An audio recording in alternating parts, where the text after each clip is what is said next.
Vamos orar mais uma vez? Senhor, nós te pedimos que a tua graça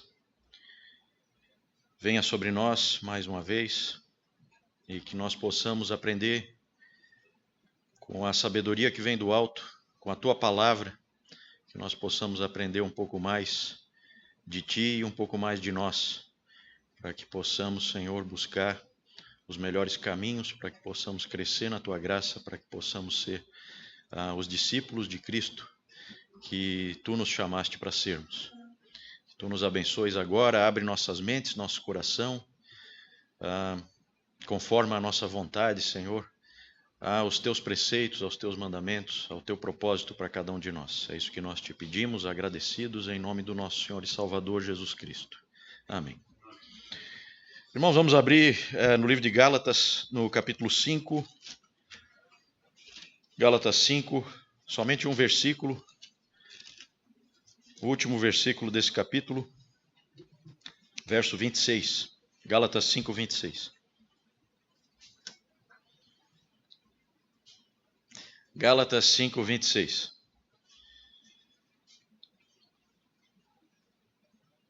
Não nos deixemos possuir de vanglória, provocando uns aos outros, tendo inveja uns dos outros. Não nos deixemos possuir de vanglória, provocando uns aos outros, tendo inveja uns dos outros. No dia 8 de junho de 1941, C.S. Lewis, um dos pensadores mais influentes do século XX, subiu ao púlpito da igreja Santa Maria a Virgem, em Oxford, para fazer uma das palestras mais intrigantes e inteligentes do século XX. Ali nessa palestra, dentre outros assuntos, ele percebeu um traço na história da igreja, bastante esquecido naquele momento, e enfatizou isso, deixando claro que o plano de Deus para o homem continua sendo o plano original. Que o homem seja a imagem de Deus e que exerça domínio sobre a criação. Ali ele diz que cada pessoa, cada um de nós, cada pessoa que já pisou na face da terra, está se encaminhando para um de dois destinos. Ou para ser coberta de glória, ou de vergonha. Ou seja, nós seremos como se fôssemos, no futuro, como pequenos deuses, todos sob o comando do Altíssimo, o Todo-Poderoso. Vou ler um trecho dessa palestra, O Peso de Glória, o peso de glória que ele fala ali é a glória que o Senhor tem para conceder aos seus filhos. Vejam o que ele diz já mais para o finalzinho da palestra. Ele diz assim: é coisa séria viver numa sociedade de possíveis deuses e deusas. E lembrar que a pessoa mais chata e desinteressante com quem você pode conversar poderá um dia ser uma criatura que, se você a visse agora, seria fortemente tentado a adorar. Ou então, um horror e uma corrupção tal qual você encontra agora, se for o caso, apenas num pesadelo. Um desses dois caminhos. Qualquer pessoa. Continuando, Lewis. O dia todo, em certo sentido, ajudamos uns aos outros a chegar a um desses dois destinos. É à luz dessas possibilidades irrefutáveis e com a reverência e a circunspecção que as caracterizam que deveríamos conduzir nossas interações uns com os outros. Todas as amizades, todos os amores, toda a diversão, toda a política. Não existem pessoas comuns. Você nunca conversou com um mero mortal. Nações, culturas, artes, civilizações, essas coisas são mortais. E a vida dessas coisas é para nós como a vida de um mosquito. No entanto, é com os imortais que nós fazemos piadas, trabalhamos e casamos. São os imortais aqueles a quem esnobamos e exploramos, horrorosos imortais ou eternos esplendorosos.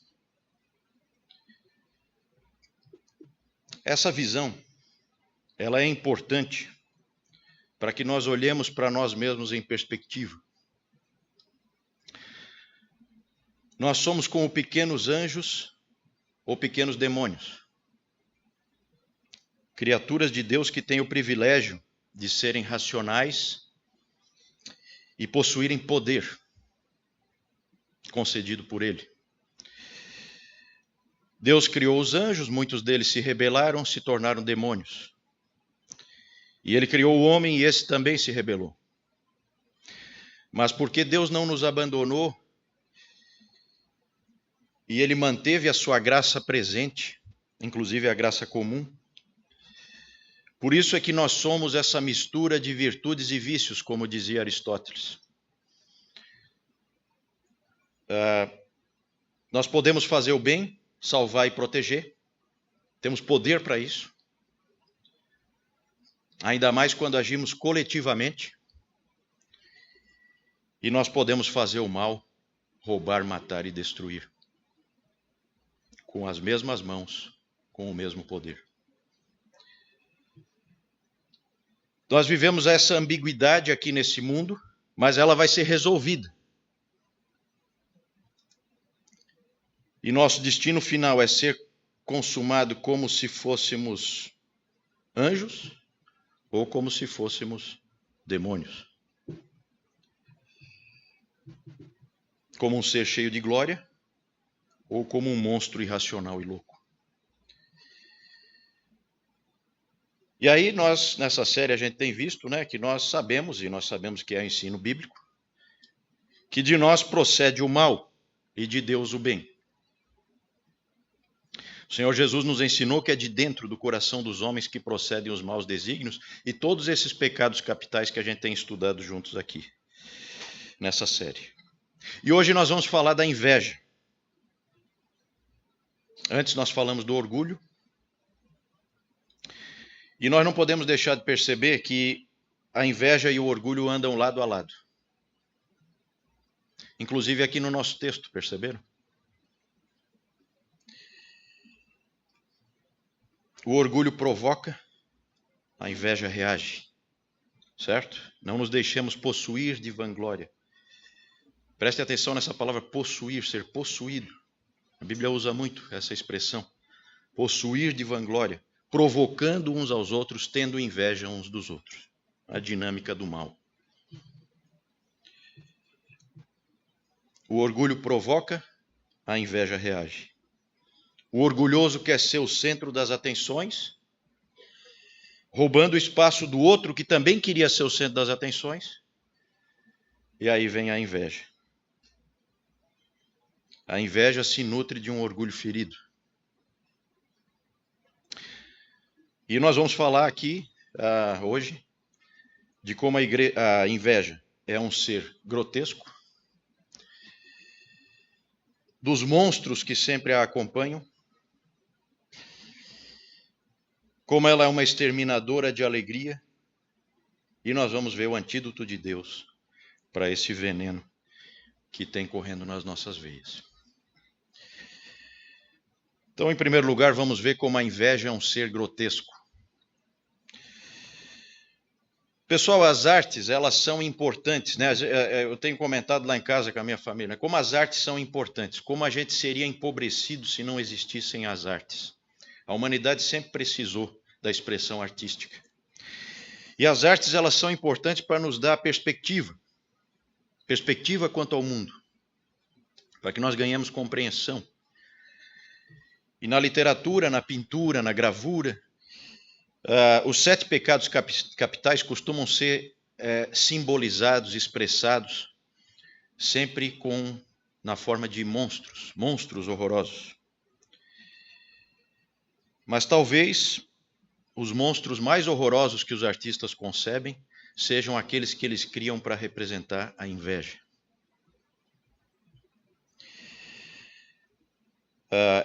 A inveja é representada de um modo especialmente grotesco. Shakespeare, no século XVII, ele chamou a inveja de um monstro de olhos verdes. Por isso que a gente tem a expressão popular, né? Verde de inveja.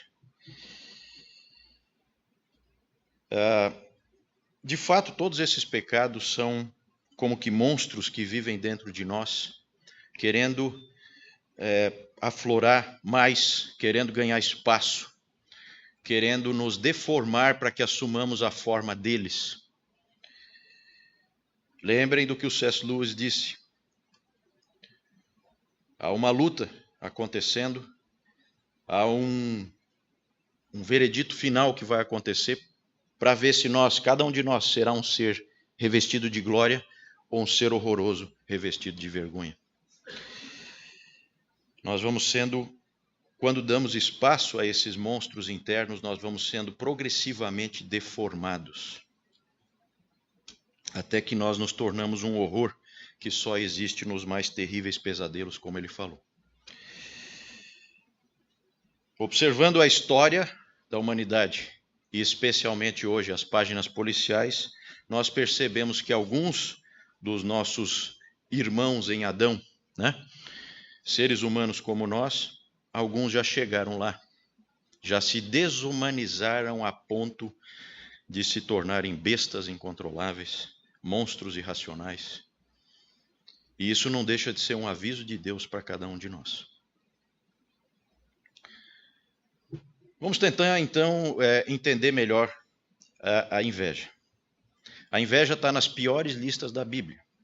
Você vê aqui nessa lista das obras da carne, aqui de Gálatas, veja lá o versículo 21. Veja ali, o versículo 21 já começa com as invejas.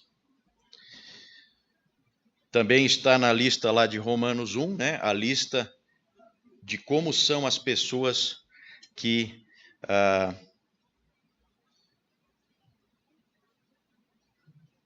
abandonaram a Deus, né? Como que elas se tornaram. E aí você tem aquela lista horrível.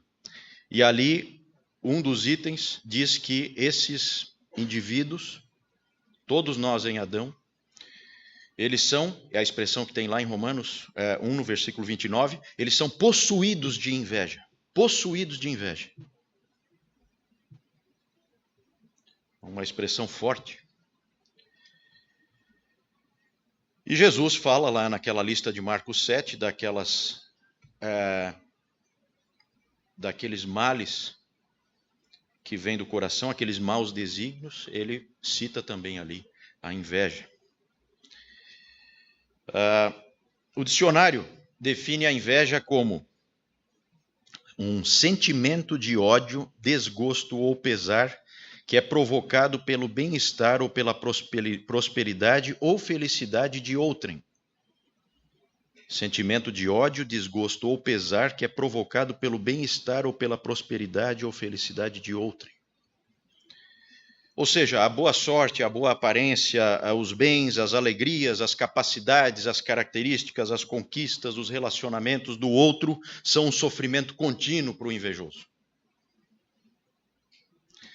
A inveja é um sentimento de infelicidade com tudo de bom que acontece na vida da outra pessoa. A gente não costuma dar muita atenção para a inveja, mas ela é muito, muito perigosa. A inveja é extremamente anti-Deus e anti-humanidade. Ora, se é extremamente anti-Deus e anti-humanidade, então, conclusão, ela é diabólica. Ser anti-Deus e ser anti-humanidade é ser diabólico, certo? Ela é muito diabólica. Pensem num texto como Romanos 12, 15, um texto tão bonito. Alegrai-vos com os que se alegram e chorai com os que choram. O monstro de olhos verdes, como é que ele vai ler esse texto? Alegrai-vos com os que choram e chorai com os que se alegram. Tal a arrogância insana e o caráter realmente monstruoso e grotesco da inveja. A Bíblia faz alguns alertas muito especiais em relação à inveja, que ela não faz a respeito de nenhum outro pecado. Veja alguns textos, como por exemplo Provérbios 27:4. Provérbios 27:4 diz o seguinte: cruel é o furor e impetuosa a ira, mas quem pode resistir à inveja? A ira, o furor, geralmente são explosões que começam e terminam de modo abrupto. A inveja é contínua. Ela trama o mal ao longo de toda a sua existência. Provérbios 14:30 é especialmente interessante quando a gente pensa nessa metáfora do monstro se formando dentro de nós, se a gente não for vigilante. Veja o que diz Provérbios 14:30. O ânimo sereno é a vida do corpo, mas a inveja é a podridão dos ossos. A inveja é a podridão dos ossos. Alguma coisa horrível que vem de dentro. Alguma coisa que vai destruindo você, deformando, destruindo você completamente. A inveja é a podridão dos ossos. Tiago 3,16 diz que onde há inveja e sentimento faccioso, ali há confusão e, veja bem, toda espécie de coisas ruins. Toda espécie de coisas ruins.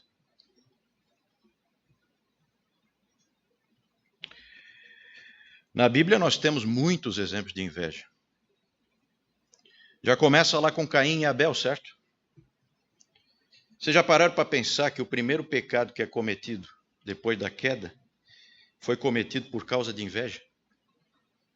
Porque Caim não gostou que Deus se agradou mais da oferta de Abel. E aí matou o seu irmão. E tem outros, José e seus irmãos, Lia e Raquel. Saul e Davi, né? Esse aí é um bem forte.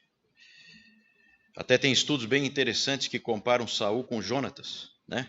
A reação absurda do louco e a reação correta do sábio diante de Davi, diante da pessoa que Davi é e daquilo que Deus escolheu que Davi fosse. Muito interessante esse tipo de estudo, vale muito a pena você mesmo fazer, muito legal. O próprio pecado original, certo?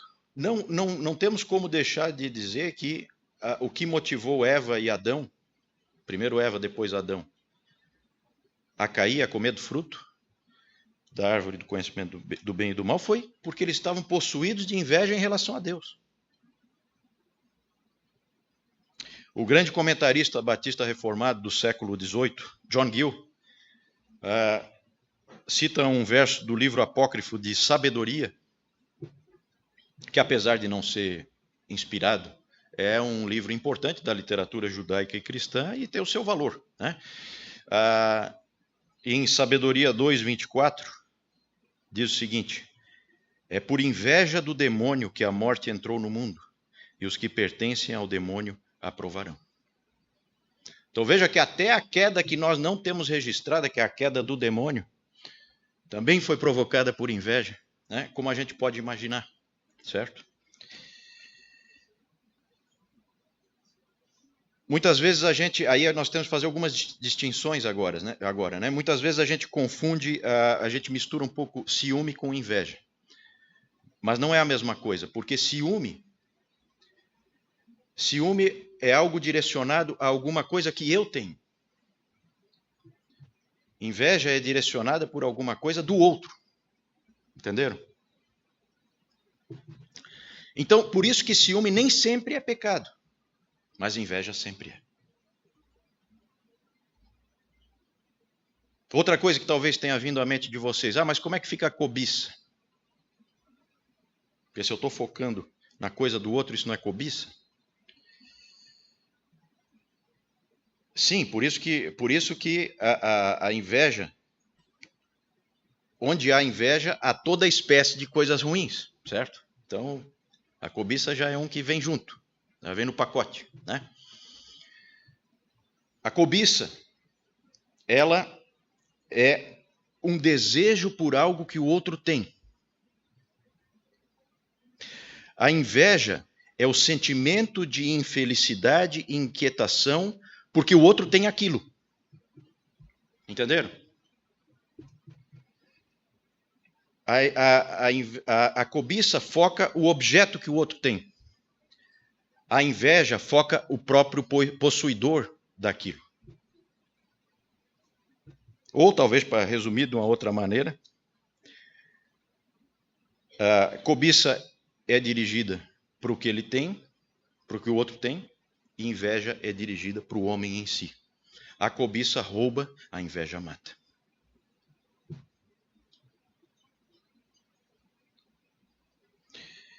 E esse é só um dos primeiros monstros que acompanham, né? Falei que ia falar dos monstros que acompanham. Lembram de Tiago, né? Tiago disse que onde há inveja, ali há toda a espécie de coisas ruins.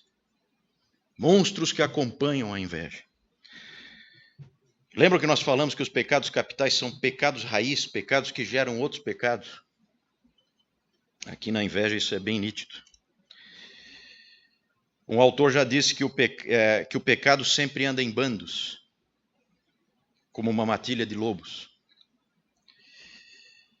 E aqui você tem um pacote que vem sempre junto, como se fosse uma matilha de lobos mesmo. Com a inveja vem o orgulho, a ira, a rivalidade, o ressentimento, a malícia. Rivalidade é um tipo de insegurança relacionada a uma comparação entre uma avaliação, na verdade, orgulhosa e invejosa, em que eu avalio a mim mesmo e avalio os outros. Isso é rivalidade. Ressentimento é uma amargura profunda, provocada pela percepção de uma injustiça. Pode ser algo tão banal e tão distorcido quanto, por exemplo, um amigo receber uma promoção e você não. E aí você se acha injustiçado. Não houve injustiça alguma, mas é a sua percepção, por causa da inveja. Malícia é um ódio disfarçado que procura tramar contra os outros e se regozija quando eles caem. Todos esses lobos e outros ainda se levantam quando o líder da matilha, a inveja, se levanta. A inveja é ardilosa e altamente falsa. Como todo pecado, é também irracional. Ela nutre-se de emoções absurdas e de perda total de senso de realidade. É o que vemos bem ilustrado na Bíblia, na loucura progressiva de Saul, em relação a Davi. Vocês já perceberam?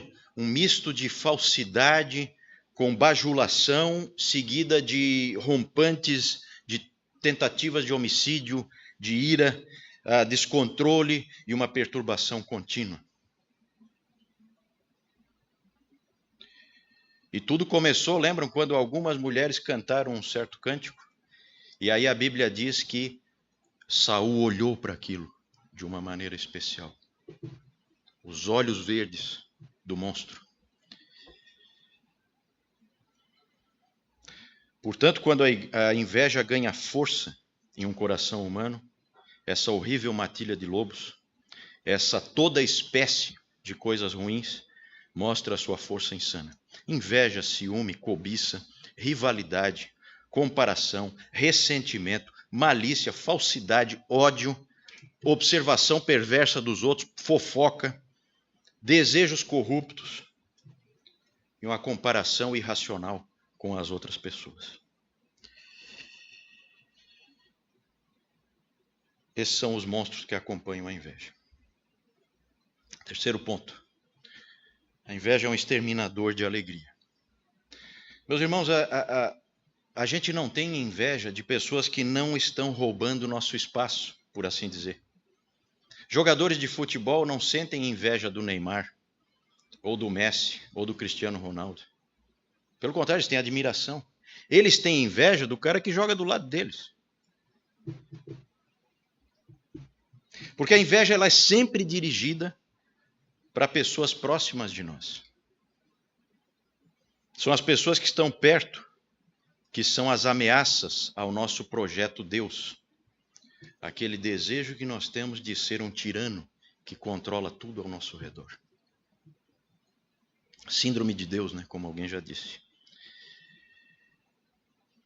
O pecado, basicamente, é isso, síndrome de Deus. É fácil você fazer esse raciocínio. Vejam que Paulo alerta aos Gálatas aqui, em Gálatas 5:26, a não provocarem e a não terem inveja uns dos outros. As pessoas que estão próximas. A inveja, ela sempre brota, ela sempre vem, porque alguém do meu lado recebeu um elogio, conquistou algo valioso, teve uma bênção que eu não tive, conseguiu uma namorada ou namorado, eu não, conseguiu um emprego, eu não, foi homenageado, eu não fui, é o queridinho da mamãe, eu não sou, é famoso, eu não, tem dinheiro, eu não tenho, tem uma família feliz, eu não, tem um cônjuge sábio, sensato e amoroso, eu não tenho. A inveja é algo tão irracional que ela pode ser comparada àquela disputa de território que os animais fazem, sabe? Quando os animais disputam território. Esse é o nível da irracionalidade. A disputa de território fica bem clara, né? Quando a gente pensa num exercício que é feito, que todo pai já viu. Se um pai com alguma sabedoria, algum poder de observação já viu. E talvez se você lembrar um pouco da sua infância, você lembra disso também em você, porque isso é uma característica do ser humano em geral, porque essas coisas estão no coração do homem, não de alguns homens, de todos os homens. A experiência é muito simples. Pegue uma criança aí de 2 anos e meio, 3 anos, por aí, e coloque ela numa sala cheia de brinquedos. Brinquedos maravilhosos. Deixa ela ali, ela já entra, os olhos já brilham, né? E coloca ela lá dentro. Imagina que ela pega um determinado brinquedo lá, um bichinho, cheio de recursos, cheio de atratividades para ela e tal, e começa a brincar com esse bichinho. Aí vamos continuar a experiência. Coloca agora uma segunda criança naquela mesma sala. Adivinha qual é o brinquedo que ela quer?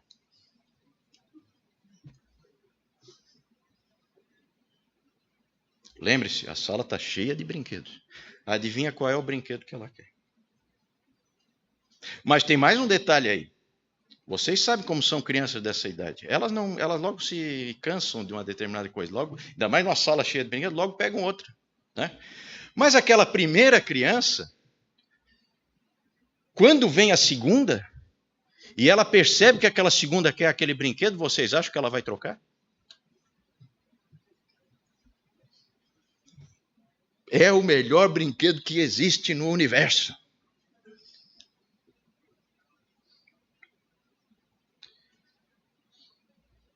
As crianças disfarçam muito mal, né? Nós vamos aprendendo ao longo da vida com a malícia que vamos ganhando, a perda da inocência cada vez mais, a gente começa a aprender a disfarçar, né? E vamos ficando bons em esconder o monstro. Mas a criança é mais ingênua e ela acaba se revelando. Ou seja, o que isso quer dizer, essa experiência simples, né? E os filósofos e sociólogos, eles estudam esse tipo de experiência, parece bobagem, mas não é. Eu desejo o que o outro deseja. Quando eu percebo que uma coisa tem valor para ele, passa a ter valor para mim. Isso é muito usado em publicidade, né? Esse recurso.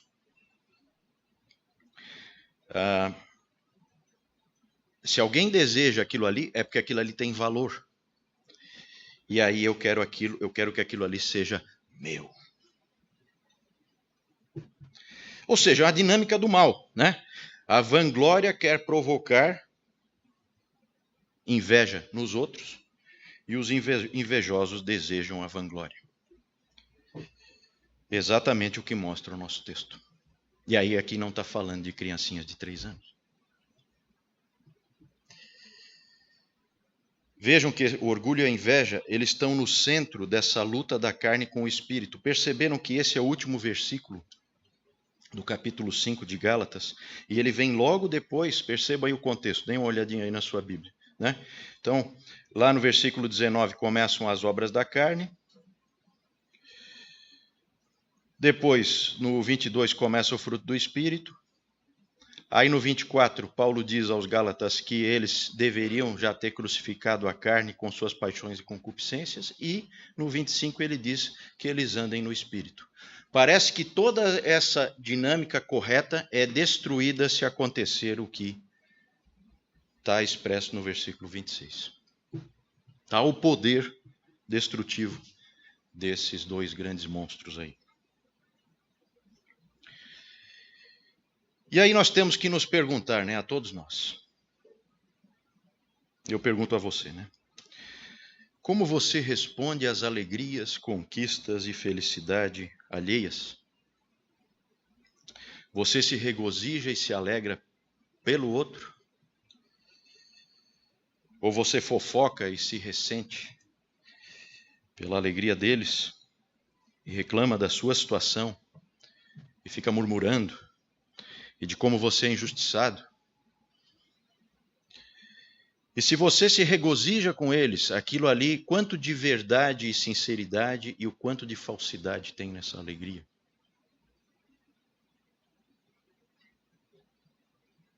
Quanto é genuína essa alegria?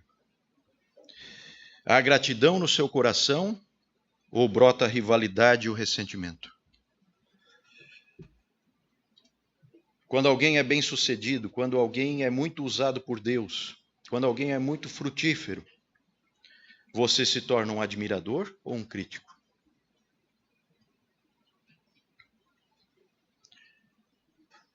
Solteiros, quando um amigo seu ou uma amiga sua acha um namorado ou namorada, ou se casa, ou tem filhos, você se alegra por eles? Ou fica ressentido e abatido porque você sente que ficou para trás, como se diz?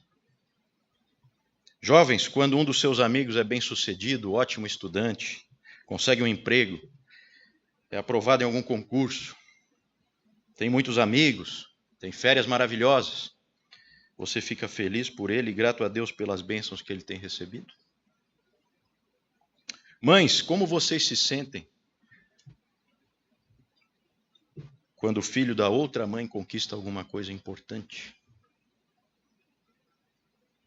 Você fica comparando os seus filhos com os delas? Ou fica provocando a outra mãe, porque o filho dela já devia estar andando como o seu e ainda não andou? Ou devia estar falando, não falou ainda. Vanglória brincando com a provocação da inveja. Essa dinâmica diabólica aqui que Paulo proibiu, o Espírito Santo do Senhor proibiu. Homens, como vocês se sentem quando seu amigo é promovido? Tem uma melhora salarial, pode dar uma condição melhor para a família, consegue comprar uma casa, um carro. Você fica feliz por ele, agradece a Deus por ele? Gente, inveja mata. Inveja não é como cobiça, inveja não é dirigida à coisa, a inveja é dirigida à pessoa. Ela tem a ver com morte, ela tem a ver com Caim matando Abel. E, pior, lembre-se, Jesus Cristo foi morto por inveja, o Apolo leu para nós aqui. Pilatos percebeu que os caras estavam entregando ele por inveja. Versículo 10 do capítulo 15 de Marcos. Pois ele bem percebia que por inveja os principais sacerdotes lhe o haviam entregado. Por isso, gente, nós precisamos, e aí cada pregação nessa série é para a gente escolher o bom, o belo e o verdadeiro, e não o feio, o horrível, o destrutivo. Nós precisamos abandonar hoje o nosso projeto Deus, a nossa síndrome de Deus. No coração de cada homem e cada mulher há essa inveja assassina. Ora, se nós temos inveja de pessoas cheias de problemas, como é cada um de nós, pessoas imperfeitas, com todo tipo de imperfeição, o que seria dessa inveja se o Senhor Jesus, o homem perfeito, estivesse aqui conosco? Provavelmente nós gritaríamos com a multidão: crucifica-o, crucifica-o. Porque ele é o homem perfeito. Ele é aquele que mais poderia prejudicar o nosso projeto Deus, a nossa síndrome de Deus. Inveja matou Abel, inveja matou Jesus. Mas quando a inveja o matou, ele matou a inveja e abriu o caminho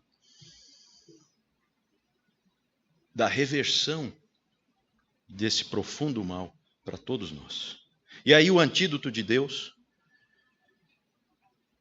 é um só. Graça, 3 na verdade, né? Graça, gratidão e contentamento. Graça, porque a graça de Deus nos redefine, porque nós fomos chamados a um caminho novo, porque nós fomos chamados a ter um outro coração, não mais um coração de pedra, mas um coração de carne, um coração aberto a Deus, o verdadeiro Deus. Nós não somos Deus, Ele é. Nós não precisamos mais nos tornar monstros horripilantes lá no fim da linha. Há um caminho de glória para todos nós. Seguindo a Cristo, carregando a nossa cruz, rumo ao Calvário, rumo ao sepulcro, rumo ao trono. Quando nos chegamos a Cristo, nós conhecemos a verdadeira sabedoria, e aí a loucura se desvanece. Nós entendemos que cada um de nós foi criado único, e que cada dia da nossa vida foi escrita num livro, para que nós representássemos o nosso papel no teatro de Deus. E o meu papel não é igual ao seu. O seu não é igual ao meu. E é muito bom que nós estejamos interagindo, cada um no seu papel, porque é assim que deve ser e assim glorifica ao Senhor. E aí nós nos regozijamos por sermos quem somos e pelo outro ser quem ele é. Nós temos bênçãos e sofrimentos únicos a nós. Como Paulo diz em 1 Coríntios 15:10, pela graça de Deus sou o que sou. Toma isso para você. Pela graça de Deus você é o que você é. É ela que te define, certo? Então a graça é antídoto, sim, porque ela nos dá perspectiva, ela nos tira da loucura, da ingenuidade, da insanidade, da ignorância. E aí vem a gratidão. Pessoal, historicamente, os 7 pecados capitais, ao longo da história da igreja, os teólogos foram agregando virtudes, que são virtudes que contrapõem cada um daqueles vícios, cada um daqueles males dos 7 pecados capitais. Nós vimos que para o orgulho é a humildade e para a inveja é a gratidão. Gratidão. Historicamente. O Newton sempre insiste aqui nas pregações dele da importância de dar graças em todas as circunstâncias. Em tudo dai graças, porque essa é a vontade de Deus em Cristo Jesus para convosco. 1 Tessalonicenses 5:18. Pessoas agradecidas não invejam. Elas não têm como. Elas são felizes. E essas pessoas têm o que a Bíblia chama de contentamento. Contentamento é você estar sempre satisfeito com o que Deus colocou no teu caminho, com o que Ele escreveu no livro para você. O romance da vida cristã, como diria o Dr. Martin Lloyd-Jones. A sua história única, o seu papel no teatro de Deus, como diria Calvino. Foi Ele que te fez, foi Ele que te chamou, foi Ele que colocou cada chamado na sua vida. Contentamento, diante disso, é gratidão em ação. Contentamento é gratidão em ação. E aí nós temos tantos textos bonitos, né, sobre o contentamento. Filipenses 4:11. Digo isto não por causa da pobreza, porque aprendi a viver contente em toda e qualquer situação. Exemplo do nosso apóstolo Paulo. 1 Timóteo 6:6. De fato, grande fonte de lucro é a piedade com o contentamento. 1 Timóteo 6:8. Tendo sustento e com o que nos vestir, estejamos contentes, satisfeitos, tranquilos. Por quê? Hebreus 13:5 nos diz por que nós podemos ficar tão tranquilos.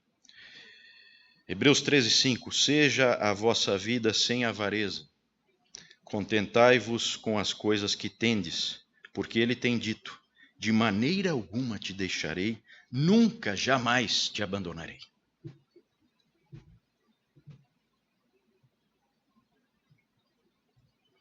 Contentai-vos com as coisas que vocês têm, porque tem promessa.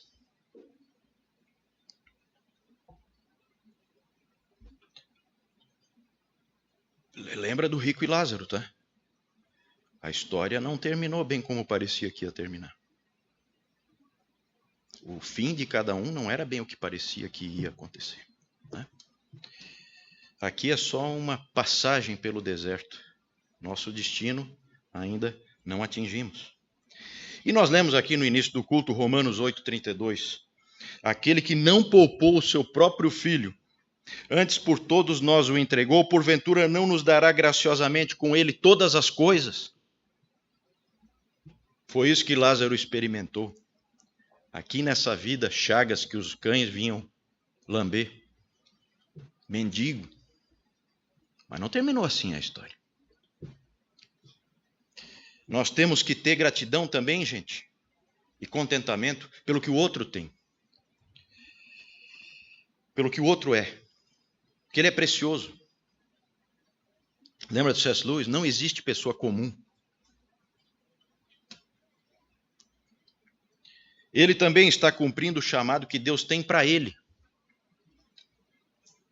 Um autor disse que o mais efetivo remédio contra a inveja é o puro leite espiritual da bondade de Deus. Tudo que nós vimos aqui nessas promessas. Irmãos, nós seremos como nosso Senhor Jesus quando nós pudermos orar de coração todos os dias. Senhor, obrigado, obrigado, obrigado, porque tu tens sido tão bom comigo e tão bom com eles. Vamos orar?